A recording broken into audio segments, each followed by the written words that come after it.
అందరికీ హాయ్ అండి, welcome to my channel.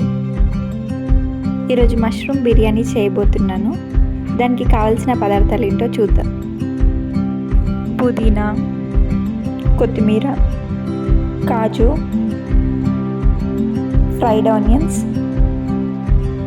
ఒక టొమాటో, గ్రీన్ చిల్లీ, కరివేపాకు అండ్ కొన్ని స్పైసెస్ కూడా తీసుకున్నాను.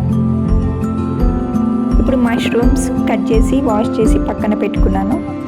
ఇప్పుడు మష్రూమ్ మ్యారినేషన్ కోసం మసాలా రెడీ చేసుకుందాము.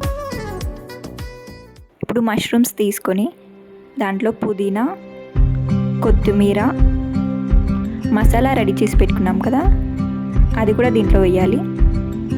ఫ్రైడ్ ఆనియన్స్ వేసి ఇప్పుడు బాగా మిక్స్ చేసుకోవాలి, అన్నిటికీ పట్టేటట్లు. ఇప్పుడు స్టవ్ ఆన్ చేసుకొని ఒక బౌల్ తీసుకోండి.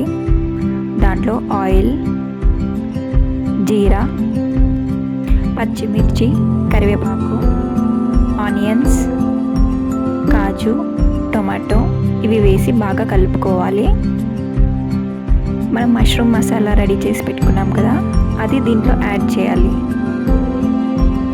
సైడ్కి ఇంకొక బౌల్ తీసుకొని దాంట్లో వాటర్ మరిగేటప్పుడు ముందుగా చూపించిన స్పైసెస్ అన్నీ వేయాలి. దీంతో పాటు లెమన్ స్లైసెస్ కూడా యాడ్ చేసుకోవాలి. ఇది మంచి ఫ్లేవర్ ఇస్తుంది. వాటర్ మరుగుతున్నప్పుడు కొద్దిగా సాల్ట్ వేయాలి. ముందుగా నానబెట్టుకున్న బాస్మతి రైస్ని వేయాలి. ఒక 80% కుక్ అయ్యాక ఆ బాస్మతి రైస్ని తీసి మసాలాలో వేయాలి.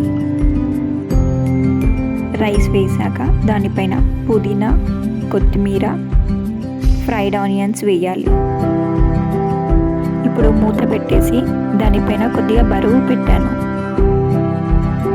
ఒక 10 minutes అయ్యాక ఓపెన్ చేస్తున్నాను, చూడండి. ఇప్పుడు మష్రూమ్ బిర్యానీ రెడీ అయిపోయినట్లే అండి, సర్వ్ చేసుకోవచ్చు.